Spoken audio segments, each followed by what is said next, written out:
Collectorate నందు Andhra Pradesh BC సంక్షేమ సంఘం నెల్లూరు జిల్లా అధ్యక్షుడు పలమల శ్రీహరిరావు ఆధ్వర్యంలో జిల్లా కలెక్టర్ కి అర్జీ సమర్పించి అనంతరం మీడియాతో మాట్లాడారు. సందర్భంగా వారు మాట్లాడుతూ కేంద్ర రాష్ట్ర ప్రభుత్వాలు సంయుక్తంగా జాతీయ స్థాయిలో నిర్వహించేందుకు తలపెట్టిన జనగణనతో పార్టీ సమగ్ర కులగణన జరపాలని, ఆ తర్వాతే రాష్ట్రంలో స్థానిక సంస్థల ఎన్నికలు నిర్వహించాలని రాష్ట్ర ప్రభుత్వానికి విజ్ఞప్తి చేయాలని ఆంధ్రప్రదేశ్ బీసీ సంక్షేమ సంఘం జిల్లా కలెక్టర్ కి పిటిషన్ ద్వారా అభ్యర్థించారు. కార్యక్రమంలో జిల్లాలోని అన్ని నియోజకవర్గాల బీసీ నాయకులు, కార్యకర్తలు కలెక్టర్ ఆఫీస్ కి వెళ్లి అర్జీ సమర్పించుకున్నారు. ఈ కార్యక్రమంలో అధ్యక్షులు పలమల శ్రీహరిరావు, చిలకపాటి మాల్యాద్రి, శైలజ, విశ్వబ్రాహ్మణ జిల్లా ప్రెసిడెంట్ వెంకట శేషాచారి తదితరులు బీసీ సంఘం నాయకులు పాల్గొన్నారు.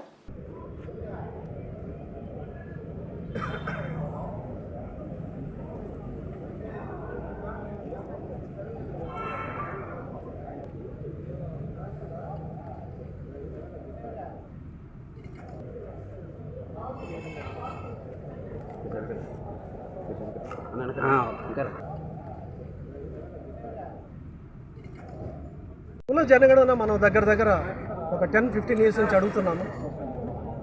అని అది ఎందుక మరి దానిలో ఓబీసీలు ఎంతమంది ఉన్నారు అనే విషయాన్ని మనం అడుగుతూ ఉంటే ఇంతవరకు దాన్ని మెటీరియలైజ్ చేయలేదు. దీన్ని దృష్టిలో పెట్టుకొని లాస్ట్ 2 ఇయర్స్ నుంచి మేము అడుగుతున్నాము. లాస్ట్ మన గవర్నమెంట్ కూడా స్టార్ట్ చేసింది, మరి డేటా బయట పెట్టలేదు. మరి ఇప్పుడు కూడా గవర్నమెంట్ స్టార్ట్ చేయాలనేది మా డిమాండ్. ఈరోజు తెలంగాణలో కుల జనగణన బీసీలు ఎస్పెషల్లీ బీసీలు ఎంతమంది ఉన్నారనే విషయాన్ని తెలంగాణ స్టార్ట్ చేసింది. అదేవిధంగా ఇక్కడ కూడా చేయాలి. అదే కాదు, త్రూఅవుట్ కంట్రీ కూడా యాక్చువల్గా ఓబీసీలు ఎంతమంది ఉన్నారనే విషయాన్ని బయట పెట్టాలి. ఈరోజు మనం చూస్తే మరి జంతువులు, మరి పులులు, సింహాలు, జింకలు ఎన్ని ఉన్నాయో క్లియర్గా చెప్తా ఉన్నారు. మరి ఏ కులాలు ఎంతమంది ఉన్నారో చెప్పలేకపోవడం దౌర్భాగ్యం. మరి ఎందుకు ఈ విధంగా జరుగుతుందనే విషయం మాకైతే అర్థం కావట్లేదు.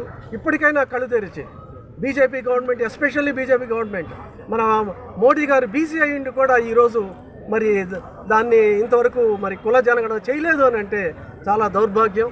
ఇది ఇమీడియట్గా మేము ఎస్పెషల్లీ బీజేపీ వాళ్ళనే గట్టిగా మేము అడుగుతున్నాము.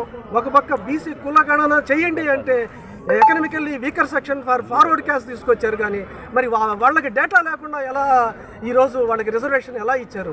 రాష్ట్ర వ్యాప్తంగా బీసీ కుల గణన జరగాలని రాష్ట్ర అధ్యక్షులు కేసరి శంకర్రావు గారి ఆధ్వర్యంలో రాష్ట్రం మొత్తం కూడా ఈరోజు కలెక్టరేట్లలో ప్రతి చోట కూడా కులగణన చేపట్టాలని వినతి పత్రాలు అందించడం జరిగింది. అదేవిధంగా ఇన్ని సంవత్సరాలుగా 1931లో కులగణన చేసిన సందర్భం, ఇన్ని 75 సంవత్సరాలైనా కూడా ఈ రోజు కూడా ఇప్పటిదాకా కూడా కులగణన చేయడం చాలా బాధపడ్డ విషయం. అదేవిధంగా ఈరోజు 56% ఉన్నటువంటి బీసీలు అధికారం లేక, ఎందుకంటే ఈ బీసీలు కులగణన చేపడితే వాళ్ళకి అధిక సంఖ్యలో ఇవ్వాలా, సీట్లు ఇవ్వాలా, ఇవ్వాలని చెప్పి కొన్ని అగ్ర కులాల వారు మాత్రమే దీన్ని రానికుండా చేస్తున్నారు. కావున ఖచ్చితంగా ఈ విషయంలో ఇప్పుడు ఈ ప్రభుత్వం కూడా ఖచ్చితంగా కూడా చేపడతాము, కులగణన చేపడతామని చెప్పి చంద్రబాబు నాయుడు గారు చెప్పారు. కావున దీన్ని వెంటనే అమలుపరిచి మన రాష్ట్ర అధ్యక్షుడు కేసరి శంకర్రావు ఆధ్వర్యంలో చేస్తున్న ఈ కార్యక్రమాన్ని మేమంతా కూడా రాష్ట్రం అంతటా కూడా మేము ఇది కానీ చేయకపోతే ధర్నాలు కానీ ఏమైనా చేసేదానికి రాష్ట్రం అంతటా మేము ముందుకు వచ్చేదానికి సిద్ధంగా ఉన్నాం.